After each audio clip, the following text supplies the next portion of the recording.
It may not be my fault, but it's my responsibility. I know when a leader takes on that mentality of, it's not my fault, but it is my responsibility, so it doesn't matter whose fault it is right now. Let's solve the issue. You build this thing of just, you got to figure it out. Entrepreneurs create that superpower because we have no other option. All I care about is fixing the issue because it's my responsibility to make sure that this business flourishes, grows, survives, is durable, and continues on the path that we have.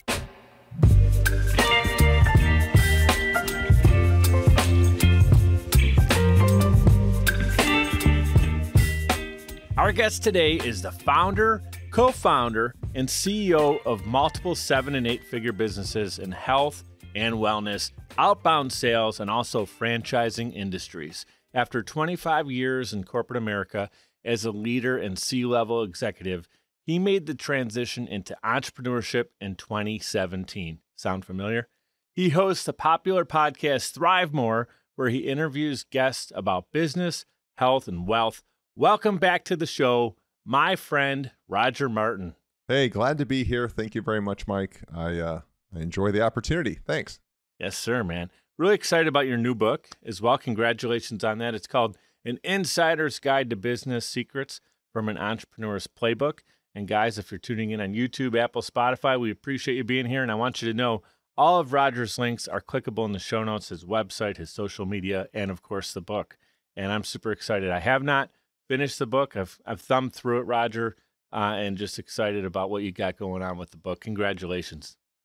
Thank you. I'm really, really proud of it because so many books that I've read, so many business books are written by academians and they've never really run a business. You know, they've studied it and they've interviewed a lot of CEOs and different people. But you know, I not only grew up in corporate America, but you know, I've spent the last 7 or 8 years as an entrepreneur, all self-funded, my own money at risk, and really scaled, you know, several businesses into 7 and 8 figures. And you know, I just wanted to write a book that the average person could pick up who wants to start, staff, and scale a business, or maybe they already have a business but they can't seem to get it, you know, past second gear. How do you do that?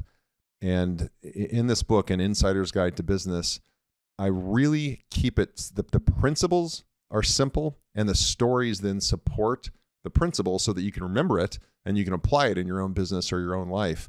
But whether you're, you know, a corporate leader or whether you're starting your own business, it's applicable to you because I've kind of blended the two worlds, but made it, I feel, an incredibly easy read because I found when the book is, you know, really challenging to read or it's written at a, you know, at a PhD level, it's difficult to take those concepts back home with you and actually use them. So writing the book was pretty easy. It was the 7 cover to cover edits that I did to continue to simplify it and simplify it and simplify it and simplify it to get it down to the essence.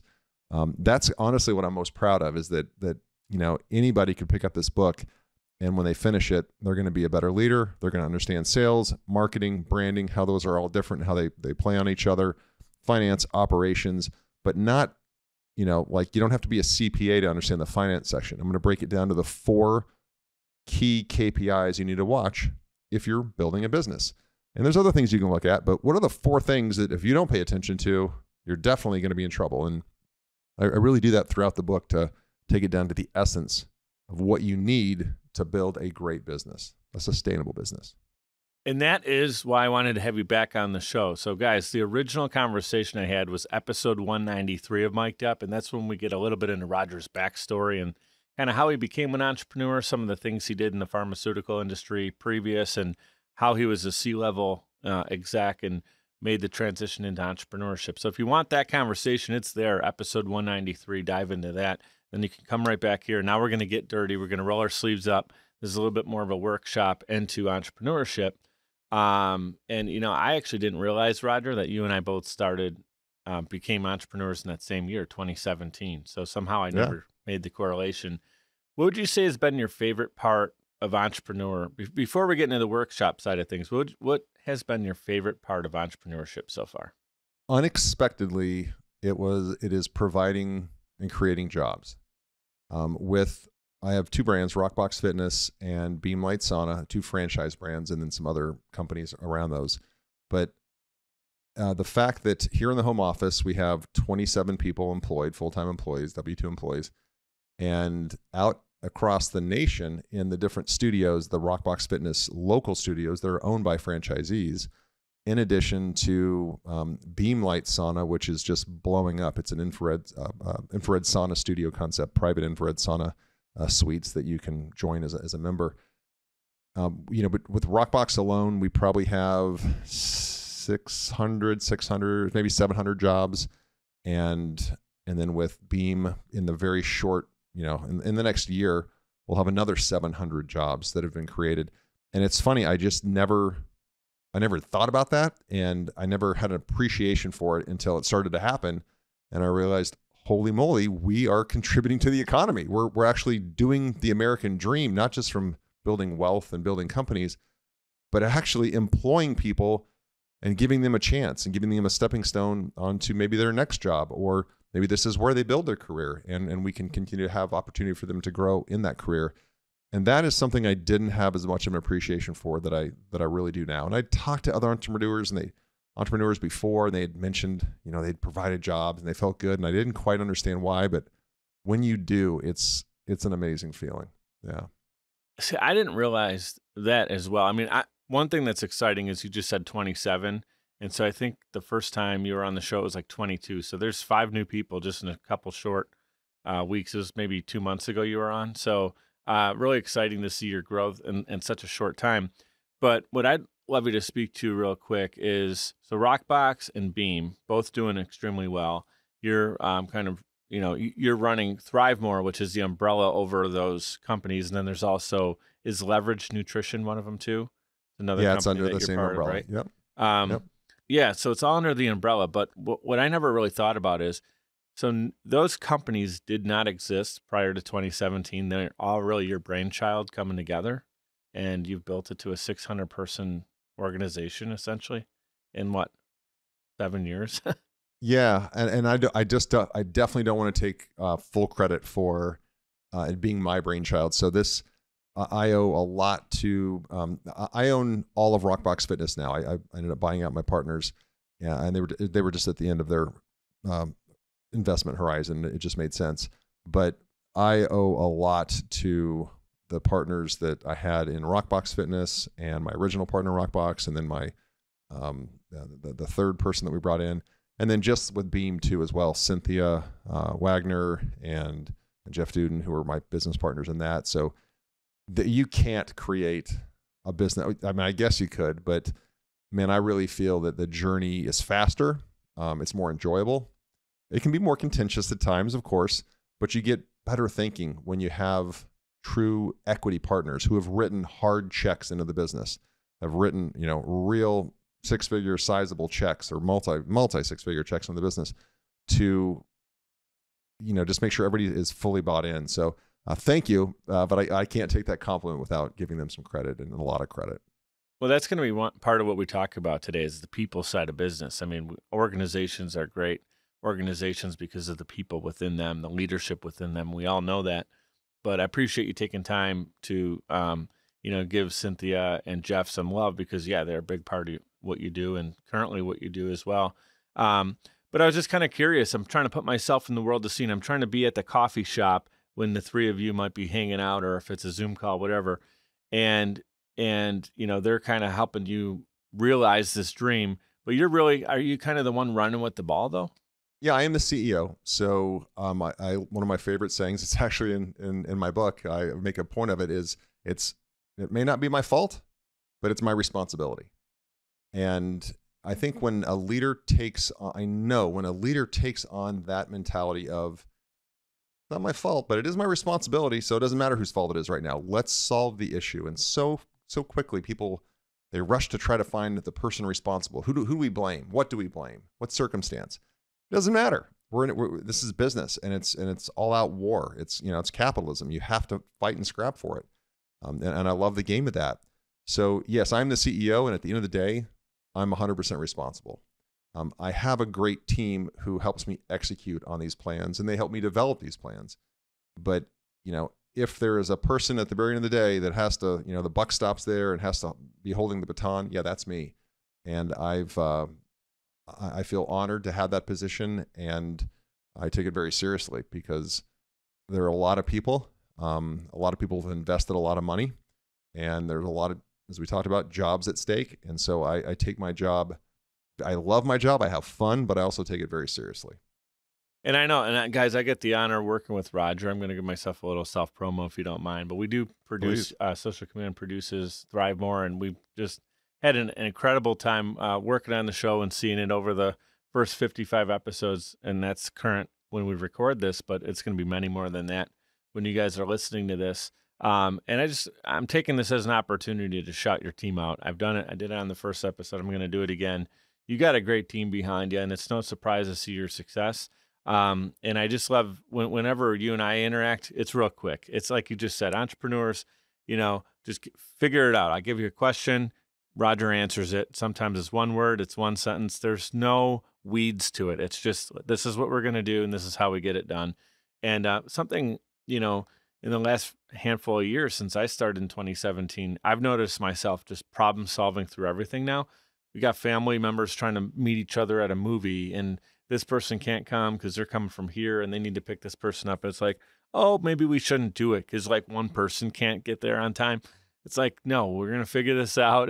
My entrepreneurial brain starts to dive in, and I'm problem solving for stuff. And it's kind of funny to see the give up in a lot of people. And I'm not trying to make that sound conceited or anything, but when you're literally living and dying by your every move as an entrepreneur in the first handful of years of business, you build this thing of just, you got to figure it out. I'm not trying to say that that's a superpower I have that, but entrepreneurs create that superpower because we have no other option. We'll fail over and over again and keep going and figure it out, but we're never going to give up. If you really believe in your heart, what you do in your businesses and the people that run it, you're never going to give up. And you can't lose if you don't quit. And I use this example because it's so applicable to business, but I want people to know I preach this and I live this. And there is, I write about this, another shameless plug. I write about this in my book, An Insider's Guide to Business. There is no magic red button. If there were a magic red button that you could push, and you're in your first year of launch or even your second year of business, and things are getting really, really hard, and they will get really, really hard. Not maybe, they will get really, really hard. There's a magic red button that you could push that would just reset everything back to the way it was. And you just go back to the day before, financially, mentally, emotionally. There wouldn't be a single business in existence today. None. There wouldn't, Google wouldn't exist, Apple wouldn't exist, because it's hard as hell. And the people that win, these companies that turn into trillion-dollar companies, had founders, had a board, had investors that stuck in it when it got really, really, really hard. And I use this example with my son. I have a 20-year-old son I have a 23-year-old daughter, 20-year-old son, and my son went to Hollywood to pursue a music dream. He's a music producer, and he's releasing music on Spotify and all the different sources and whatnot. That's awesome. And he's loving it. And one of his songs has got over 200,000 streams, and another one's been picked up on TikTok by like 40,000 different users for their music. And so he's just starting to get some traction. Long way from making a living at it, but getting some traction. And I just tell him every time I see him, I was out in LA and I had dinner with him not too long ago, and I tell him, if you don't give up, if you just keep going, you keep making content, you keep making music, you keep doing collabs, you show up at video shoots and music video shoots, you offer to work for free for people that are above you, you keep doing that, and you do it, and you have no end in sight. It's not, I'm going to do it until, I'm just going to keep doing it. I tell him, I said, like, son, I promise you, people and your competition and all this, they will start falling away. They will just naturally, the attrition will happen. They will fall away. And one day you'll wake up and you'll be on top of the mountain and you'll look around and there'll be no one else around you trying to steal your lunch money because you will have outlasted them. And business is the same way, where it gets hard. And then, as you say, people give up, and it blows me away because I work with a lot of entrepreneurs and a lot of them will quit. And in the definition of entrepreneurship is you don't quit. You keep going. You You figure out you don't knock your head against the wall. You try to figure out a better way. You find people that are better and smarter than you to get their help. You invest in the right areas, but this isn't a W-2 job. You can't just quit, especially if you have a lease. Let's say you have a brick and mortar, you have a lease, and you have these other, or you have a loan. You can't just say, well, it's not like a job where, well, I quit, I'm going to get another job. That's not an option here. And too many people bring a W-2 attitude into an entrepreneur ownership opportunity. And man, those don't mix. Well, now, Roger, now you're peeking at my notes, guy. Now I got to wonder what you're doing. What do we got, a mirror behind me or something here? Podcasting is a great way to engage with your audience and stay consistently relevant. The only problem is you don't have the time or desire to produce your own show. You simply want it done for you. And that's where Social Chameleon comes in. All you need to do is press record and upload the files. We'll handle the rest. From planning, production, post-production, distribution, and digital marketing, we have you covered. We realize that times are tough and funds are tight. And Social Chameleon believes in building supportive business relationships. By clicking on the link in this promo, we'll provide you 7 free podcasting tips to get started, as well as a free 30-minute online consultation. This is the perfect opportunity for entrepreneurs, keynote speakers, industry experts, influencers, and anybody who has a personal brand. With Social Chameleon, we help you build a brand that is out of this world.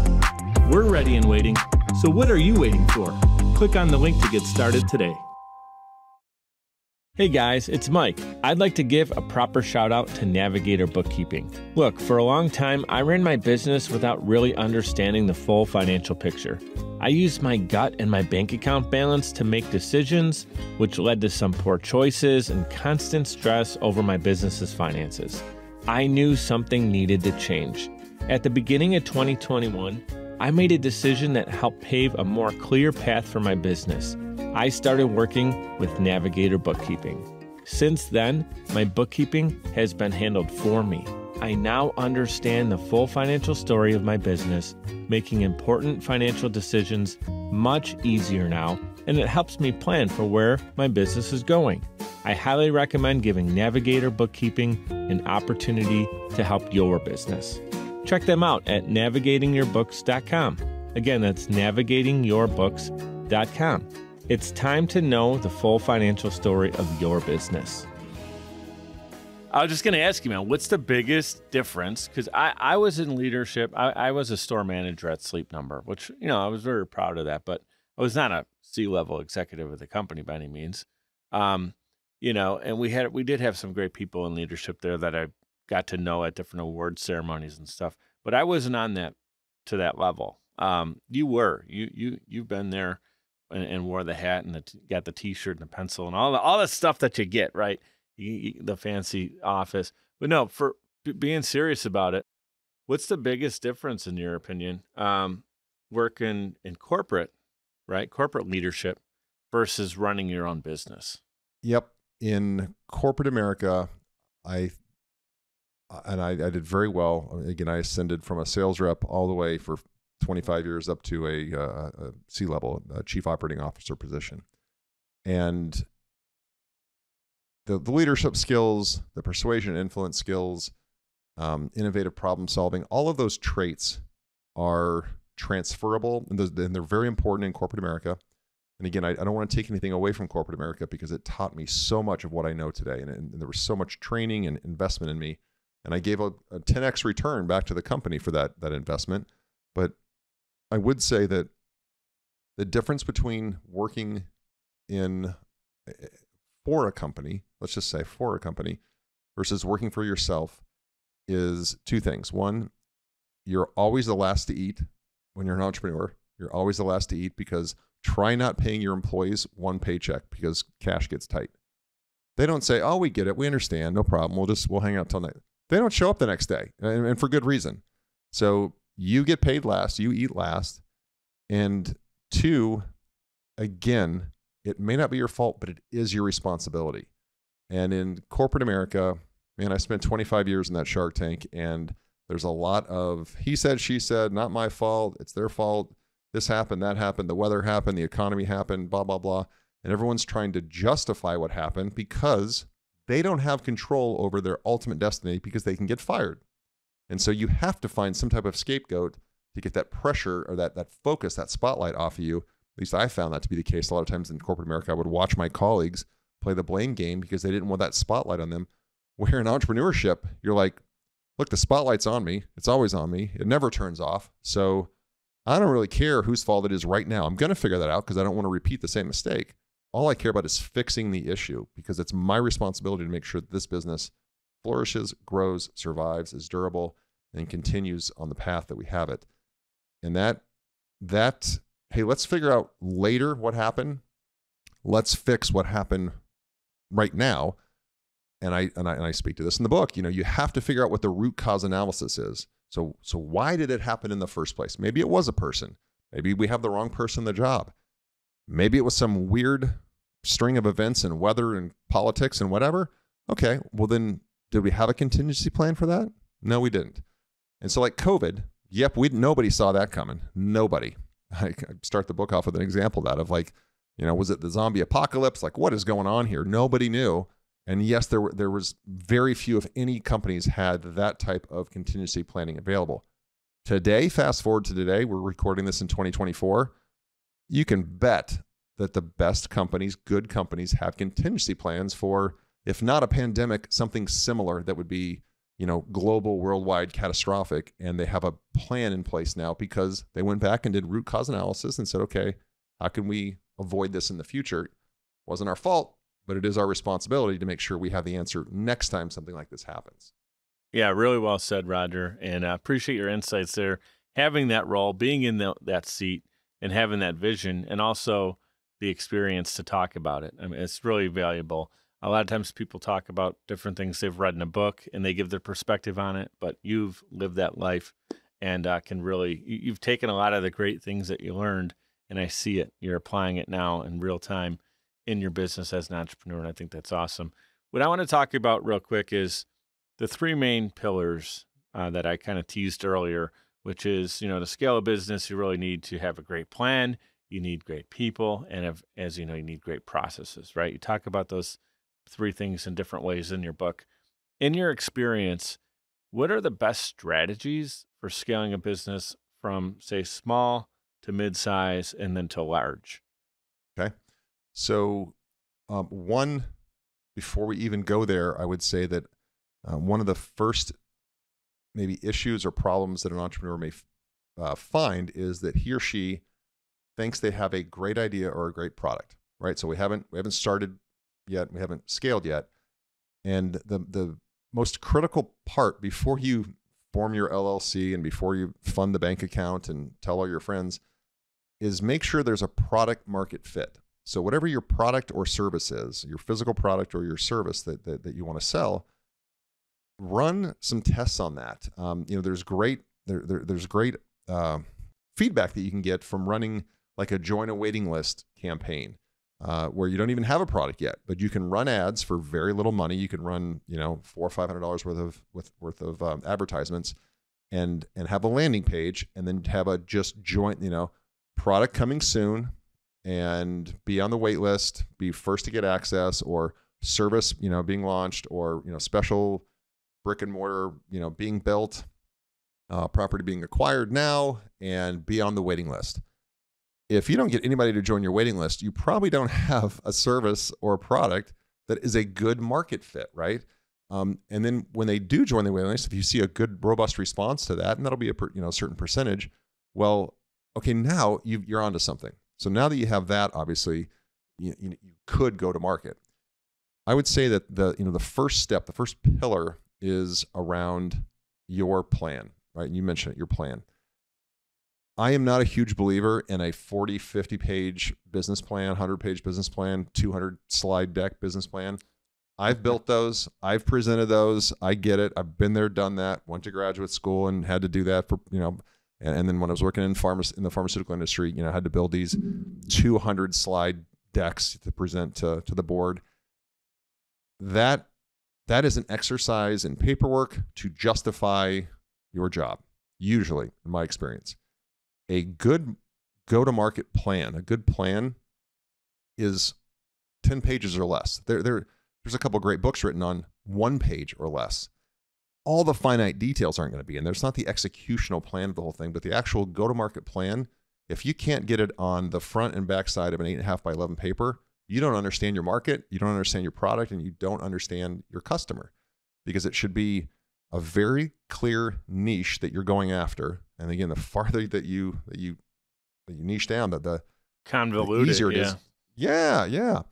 So that go-to-market plan, spend time with, have people that are much smarter than you, tear it apart and say, I'm not married to this, so just tear it apart and rebuild it, tear it apart, rebuild it, tear it apart, rebuild it till they can't tear it apart anymore because you've got a solid plan. Then you go and do your, what I would call a beta test and build a flagship store, launch a limited amount of the physical product, whatever it is. But you got to test it, because too many people say, yeah, great plan. I understand the market. People love my plan. I've had people sign up for a wait list, join a waiting list for a product that didn't exist yet. I'm going for it. I'm going all in.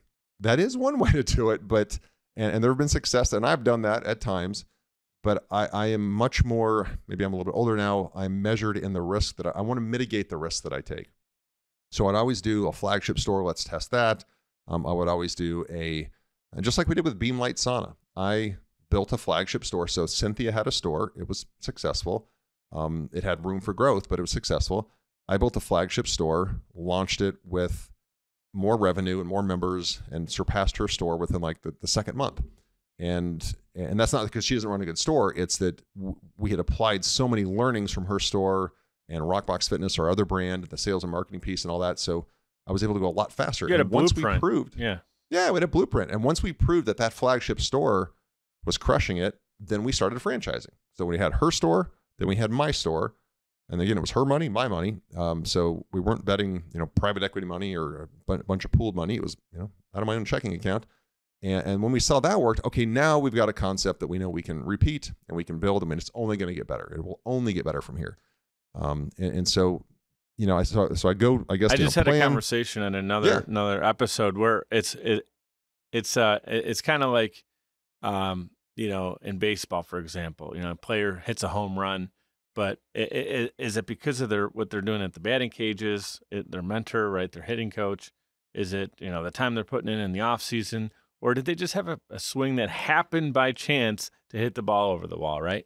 So the fact is, the first store was a home run, and then you built things around the blueprint. You did it again. You proved proof of concept was there, and now you're ready to rock and roll. Where I think some people they hit a home run, and they're like, okay, I'm just going to start swinging like crazy, but they don't really know what they did to hit the home run, right? And you have to, so I didn't mean to interrupt you there. I just want to make sure our audience understands the importance of documenting success. Otherwise, it's like you did it once. Good luck trying to figure out how to do it again. Yep. And it 100%, Mike. I liken it to golf where, I used to golf a lot, all the time in my 20s and my early 30s. Then I had kids and business, and I just don't play anymore. But, I was decent. I could shoot in probably the high 80s was where I would average out. But every so often I would pure the ball, and I'd birdie 2 holes in a row or something. I'm like, I've got this figured out. And then of course go to the third hole and just, shank it. Like, okay, maybe I don't, and it's, you can't, pure a shot or, just stick an approach shot and think, okay, I'm a pro golfer now. Like it's the same thing with business. You got to make sure that you can repeat it again and again and again. Especially, and here's where the pros, I used to play with some pros for fun, some club pros. I watched them. They weren't that much better or hit it that much farther than I did, but the way they got out of trouble. So if they were in the trap, if they were in the rough, the way they'd get out of the rough and down in 2 strokes, where it'd take me 4 strokes. And I liken that to business where you've got to figure out, okay, yeah, when everything's great, the economy's roaring, everything, your market is on fire. Well, you don't have to be that good to be successful. It's when things get tough, when competition shows up, when the market shifts, you can still make a lot of money and change lives and help people and provide jobs, but you can't do it the same way. So you've got to be able to adapt. You've got to be able to, in the bad, when you have a bad lie, so to speak, to use a golf analogy, got to be able to get out of that. And that's when it gets hard. Right. And that's when some entrepreneurs and I like what will you're say, saying is you get out of it one shot at a time, and there's no 5-shot. You're not going to get ahead to the next golfer by catching up in 5 strokes on one hole, unless they really fall apart. But you get the idea. So I like that. It's kind of, man, I'm a big football fan too, and for a long time he killed my Buffalo Bills, Tom Brady. And what did he do? Sure. 5-yard passes to Welker, Edelman, right? And nickel and dime hit Gronk for 7. And, he was good at throwing a long ball too, so he'll kill you there too. But that's the thing he did always was he tire our defense out, and it was always a close game going into halftime, and I remember having my hopes up, and then they'd go up by 21 points by the fourth quarter because they figured you out, and they just nickeled and dimed you until you couldn't move anymore. You were just like stunned, So that's great. In business, that's what you do. You just keep chipping away. Yeah. How many games was Tom Brady down and came back? And in this past Super Bowl, again, we're recording this in 2024, the 49ers just lost to the Chiefs. And every 49er fan knew, even when they were up, this is still going to be tough. This is because they know that Patrick Mahomes will never quit. He'll never quit. It doesn't matter. And that lesson can be applied to entrepreneurship. Doesn't matter what the score is. If the game's not over, we're still working. We still are in play. And with business, the great thing is the game is rarely over. It's an infinite game. It's an infinite game we're playing. Yeah, and another thing on the Super Bowl too that I was really surprised, and we can apply this to business here, is the San Francisco 49ers surprisingly were not prepared for overtime. They didn't really understand the overtime rules. The players didn't know the rules.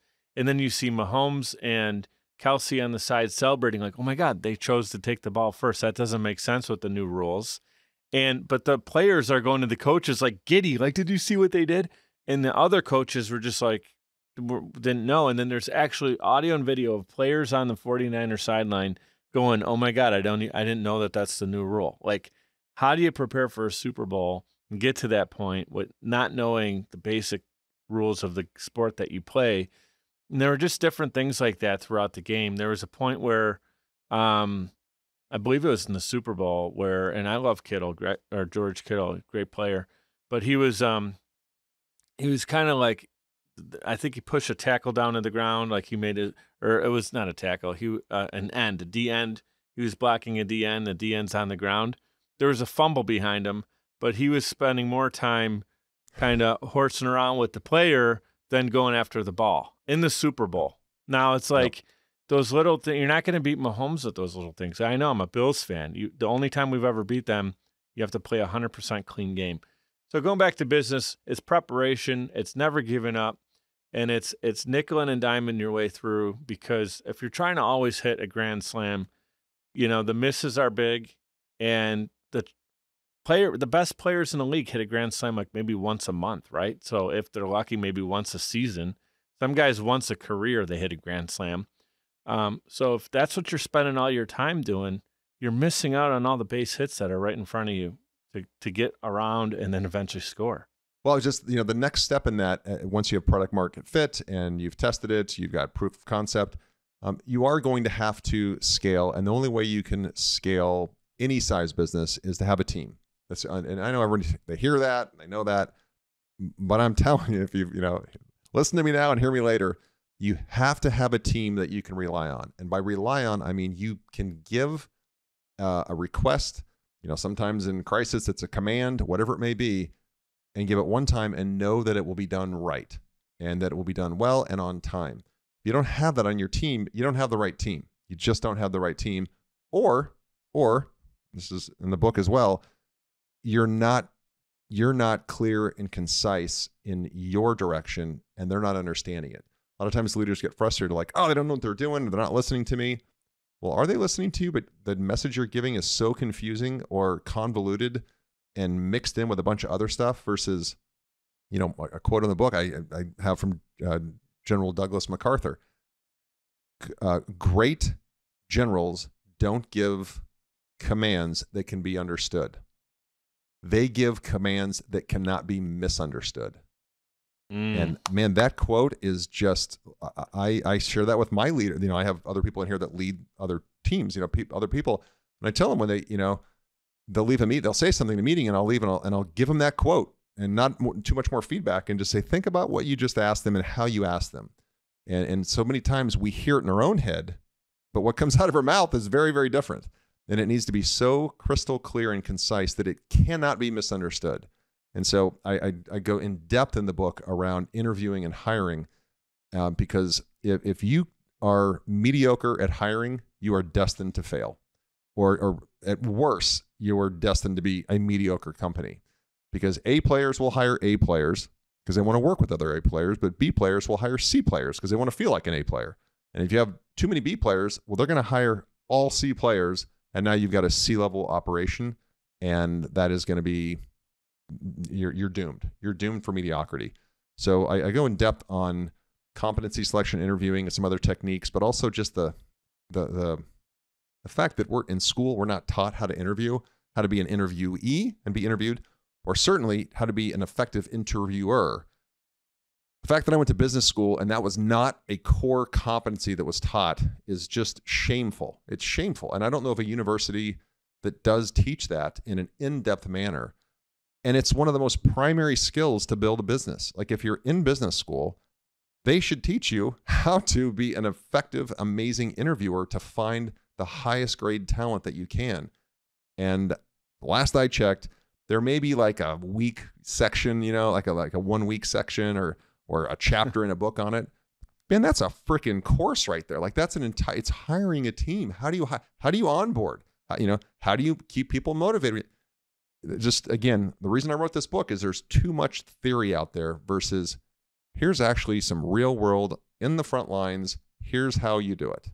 And I get very passionate when I talk about that because, again, I'll go back to my son. He's on his own now. And he's like, hey, Dad, you used to do my taxes. I said, well, you're on your own. You got to do your own taxes now.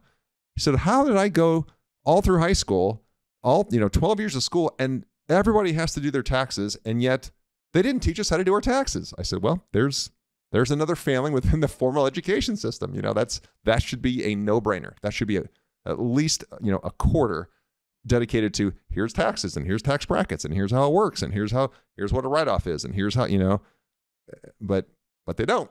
But we can all answer, 100 multiple choice questions on the Byzantine Empire for that 1 week that we needed to know all that crap. It's all learned by rote, but yeah, life lessons, important things. I mean, thank God that's really where parents get to step up, and I love doing that for my daughter. Mm-hmm. She's only 9, as you know, Izzy, and I'm teaching her things, and she's giving me that look like she kind of gets it, but some of it might be a little bit ahead. But it's just planting the seeds. Like the full lesson isn't going to be realized until she's 18, but I'm planting these seeds of interest. So when we start talking about doing your own taxes, or I have a CPA do mine, let's be real, I don't even want to do them, but yeah, you can choose to do them yourself or get a professional to do them for you, that kind of thing. But just little lessons that keep her interested in the real things going on in life that probably are passing her by either in the classroom or definitely not learning it, directly on Netflix or something like that. So, hey, we're talking about growing our teams and how important that is to A players hire A players. So let's say a company right now, they're bringing some A players on, they're growing, but now just like anything, you get growing pains, right? So how do you systematize and bulletproof operations as the staff continues to grow? Great question. I would wholeheartedly answer with there's no way to bulletproof it. We are hiring human beings, and human beings are an individual, and there's no one else like them on the planet. They're one of one. So I don't have a magic, pen that I can wave that it's all bulletproof and it's perfect. What I can say is using a proper interviewing technique, and I don't mean what are your strengths, what are your weaknesses. Let me guess, your weakness is you're a perfectionist. Shocker. Like we already know all those silly questions that don't work and they don't tell us anything. I rarely even look at a resume. Before I interview somebody because I just don't care. I am going to ask questions not about hypothetically what they would do in my business, but what have you done in your previous roles? Give me a detailed example of when you had to overcome a challenge to accomplish a goal. And I want like what you said on the phone, what happened on that Zoom call, what were you thinking when you left that Zoom call, as you drove into work the next day, what was on your mind? Why was that on your mind? I want to understand how they think, because I'm looking for traits. So many people hire for experience. And, most people, let's just be honest, most people have, 10 years of experience, but it's 1 year of experience repeated 10 years in a row. They haven't grown. It's 1 year of experience repeated 10 years in a row. And that doesn't interest me. And I have a pretty young team here. And the reason why is I want people that don't want to have bad habits, don't have bad assumptions, but also have the traits I'm looking for, which is teamwork and collaboration, persuasion and influence, work ethic, integrity, grit. These are things that a resume won't show readily. And again, they're not really learned. If I'm saying in the book, you can't put in what God left out. And so I'm not going to interview somebody and say, well, they're missing this and that, but you know what? I could probably grow them and help them have more grit. No, you won't. If they don't have grit by the time they're 25, they're not going to have it. And that's okay. They're a good person. They're going to be fine in whatever they do, but just not in my company. And so I hire for traits, because skills, operations, selling, marketing, those are all skills that can be learned. Those are learned skills. Leadership is a learned skill.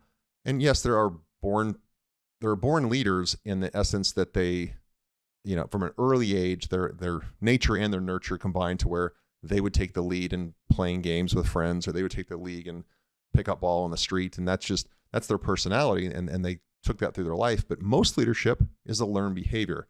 The traits, empathy, hard to teach empathy. You can learn it, but it's hard to teach. Stick-to-itiveness, if you will, the grit.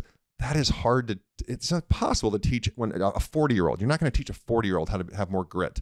So I look for traits, and then we teach the skills. So I guess the takeaway lesson there, Mike, is hire for traits. Don't worry so much about the skill set.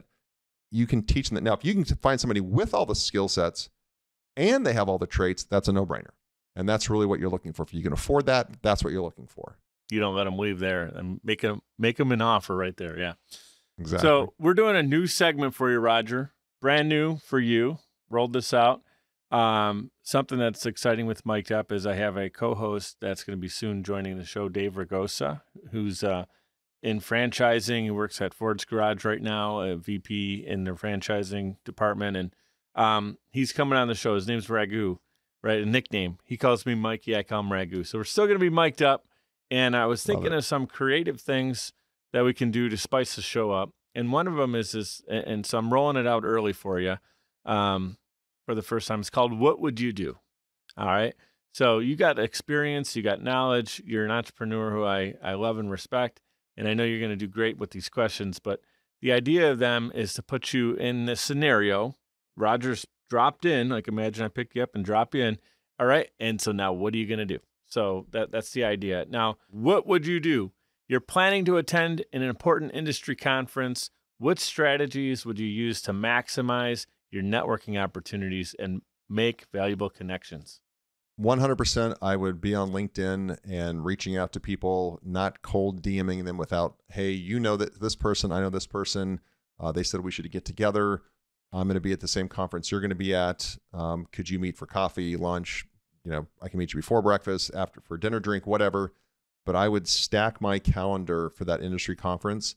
Before I ever looked at the content of what sessions I want to attend, I would look at who do I want to connect there. I would find them on LinkedIn and get those appointments on the books and build my calendar around networking with the right people. And man, I feel compelled to say this. It's about how do you help them first? Like too many times on LinkedIn, you accept an invitation and you get this buy my stuff, which is just, they're so amateur doing that. Such an amateur doing that. So it would be, definitely more, hey, want to get together. Just want to see if we could even help you, but more importantly, how I could help you. If I can't help you, I know a lot of people in this industry, maybe I can offer you a referral. At minimum, you get a free breakfast. So I would definitely use LinkedIn to my advantage. I would use any way to get a hold of them, email, DM them on Instagram, however you can, to be consistent or not consistent, but just continuously go after them, because those appointments are super important.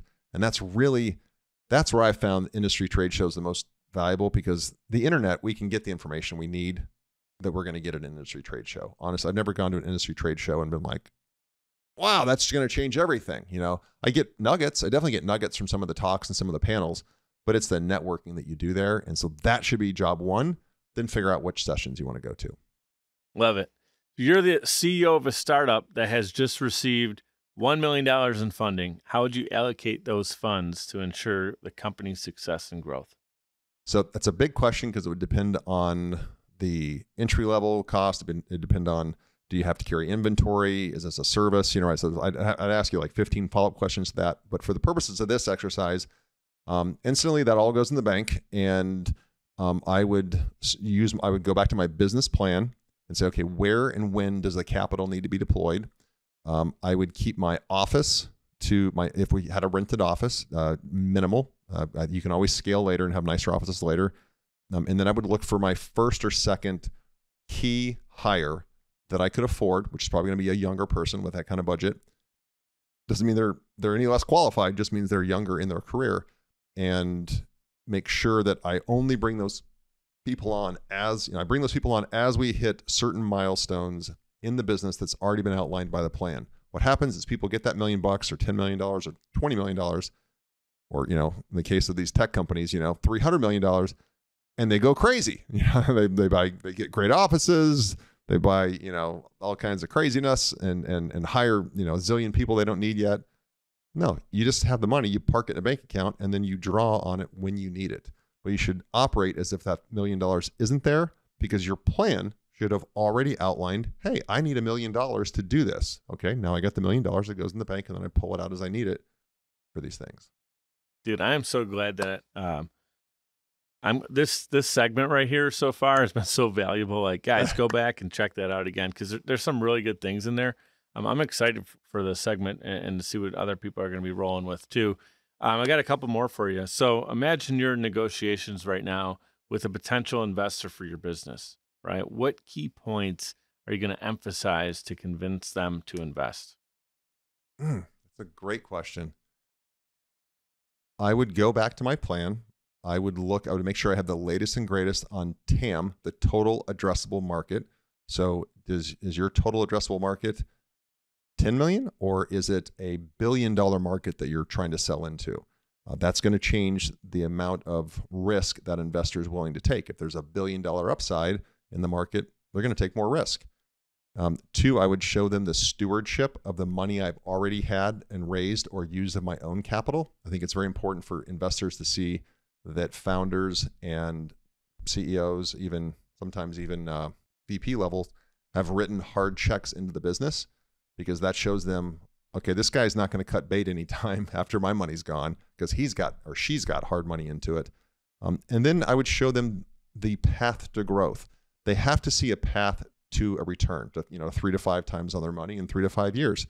And so you want to show them the plan, the total addressable market, how you've been a steward of capital in the past, because the past behavior with capital is their greatest predictor of how you'll use future capital. And then what is the path to a return on your investment that makes it worth taking the risk, which is usually 3 to 5 times your investment in 3 to 5 years. If you can't show them that, quite frankly, you don't deserve the money, but that means you need to go back and rework your plan. Right. Look at your market. Do I need to go to a bigger market? Is there a bigger play here that I don't see? Am I not moving fast enough or growing fast enough to give the return that an investor would need? So that's where I'd start. Yeah. How many times, guys, have we just heard Roger say, you got to have a plan? It comes back to the plan. It's your checks and balances, right? Gets the plan. And then the big takeaway I just got from you there is the vision, right? This is how we intend on making the money back, right? There's no guarantee, but people can see a track of success. They can see what you did with your first 50K. Once you got to 250, $1 million. Okay, now we're willing to give you 10 million because we see that, that you can play nice with money. You're not, all of a sudden your car, you don't got a Lamborghini parked out back because you can Exactly. with our money. Like Exactly. you're doing the right things. But you're right. A lot of people spend money for the show side of things, and then 5 years later they're starting from scratch again. Here's one that I think is really important. We talked about people. You got great people on your team, but every once in a while there's going to be a situation where things don't go right for whatever reason, right? So let's put you in this world of scene. You just hired a new employee. They're not meeting expectations. How would you handle the situation to improve their performance?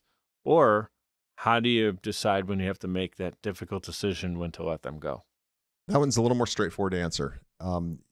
If you have an underperformer, you owe them a performance management conversation because they took the chance to come to work for you. So the social contract we have is we owe them a sit down and explain you're not meeting expectations. And I always start off with, you're not going to like what I have to say. I just flat out, I think I write that in the book. You're not going to like what I have to say. So let's just get into it. Here's what I've observed. Boom, boom, boom, boom, boom. And it's all observations, no feelings. Do not talk about your feelings or generalities. Don't ever say always or never and them and they. Make it very specific, and then give them a 30-day action. 30 days, man. That's all you need. 30 days to turn it around, and then ask them, what resources do you need to make sure that you can do what I've just asked in 30 days? Well, I would need a little bit of help on this and maybe a little bit more budget there. Okay. How much more budget? Another 15 grand. I could. Okay. And if you had that, you could do all this in 30 days. Yes. Cool. All right. Do you need anything else from me? No. Awesome. 15 days later, you check in. How are you doing? Great. Doing okay. 30 days later, you check in. Is it done? No. Thank you for being here. Your employment is effectively terminated as of today. And, if you have a severance, you give them that or whatever. But this whole thing of, I was in pharma, and it was, you had to do a verbal warning, then a second verbal warning, and then I'm not making this up, a verbal written. I'm like, what the hell is that? That's not even a real thing. But a verbal written was like, I'm going to write it down, but it doesn't go in your file, but we're going to talk about it. Then a written warning, and then a final written warning, and then termination, because they were so worried about being sued. And what you had happen is you had so many bad players and just non-producers, and you had all the A players looking across the over the fence going, well, this is kind of BS, man. Like these clowns aren't doing anything. Why am I working my ass off? These guys all got 5 mulligans. Yeah, exactly. And the longer you keep a C player on, the faster you're going to lose those A players. So I'm telling you, it's 30 days tops. And if it's gross negligence or they did something terrible, they got to go right then and there. But if it's performance, lay out why they're underperforming, specifically and granularly, formulate a plan with them. They have to own the plan. You don't have to stay on top of them. You notice how I said you check in at 15 days, then at day 30, is it done? Did you do it well? No? Thanks for playing, man. You don't have to go home, but you can't stay here. And it should not be a long, elongated process. Yeah. Roger, this is one of my favorite interviews of all time. I'm seriously not just saying that. I mean, that segment right there I think is really cool because I love talking about people's backstory and seeing how they got into business, and I think that is valuable for the listener. But as you know, as a podcast host, our goal is how can we bring valuable insights to people who are going to give us their time, because that's valuable. Thank you guys for giving us your time. And now we want to not blow it. We want to leave you with some actionable advice. And a lot of times the conversational stuff is fun and cool and people will enjoy it. But I really do want to give people things that if they apply this to their business and their life, they're going to be better off for it. Because then I feel like I'm on purpose. I'm not just blowing hot air into this microphone. And the people that I'm interviewing are not just taking their time to be here and hang out. So what you just gave us in that last 20 minutes right there, I think is just so much fuel for people to take and run with it and play with it and learn from the things you just said, so they don't have to hit their head into the wall and then go, oh, there's a doorway over here with the handle on it. Let me try that first. So that was really good stuff, man. I think it's awesome. I know you got to run. I got one last question. Also, I think a first-time direct question on the show is, how do you define greatness? Never been asked that. I define greatness personally as someone living up to their ultimate potential. Business, family, relationships, health, wealth, everything. Your potential, which is going to be different for every single person. And this is, so many other people have talked about this, but no matter what you believe spiritually, that you, at the end of your life, meet your maker. And your maker says, here is the man or the woman that I gave you the potential to be. And greatness to me would be, you're really, really damn close to being that person. Maybe you're not perfectly that person, but you're damn close. And I think that's greatness. It's individual. And are you maximizing every bit of opportunity you have within your skill set, your abilities? And if you do, you're great in my book. I agree. I always end every episode with be great and be grateful. And that greatness side of things to me is really important, because I think a lot of times people they're proud of what they do and they do it, but it's like, man, you can really do this and be great. And it's something that I continue to strive for and thrive for, is to get to that level. And people like yourself who've paved the way and are doing great things definitely inspire me in my circle of influence. But then also just watching, athletes or other people in business or musicians, or the guy doing a street performance in Vegas that's just at this crazy level of 10,000 plus hours, probably this month, of practice into that craft, or someone who does a magic trick and it's great, but it's like, that's not because he did it just now. He's practiced it. So I agree. I think the biggest part of greatness for me that people, I think, sometimes overlook, not saying you did, but I think others do, is it's the consistency factor. Because if one person has one good year in business or makes an MVP season once, but the rest of their career, they kind of, they weren't committed, they didn't really give, they're not going to be considered a legend or great, right? But like in your family, if you show up for your kids consistently and you're on time and you're at their soccer practices and you're bringing them, driving them or flying them out to LA so they can go live their dream, and you're having lunch with them and talking about taxes, you're a great dad, because your consistency and you're showing up. And Thank you. You are great, brother.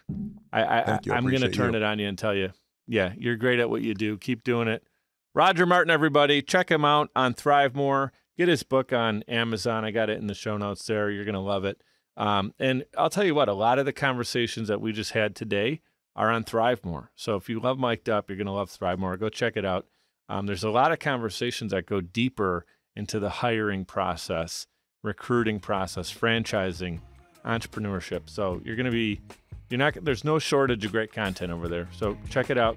ThriveMore with Roger Martin. Thank you so much for being here, brother. Love you. Thank you, sir. Appreciate you. Take care.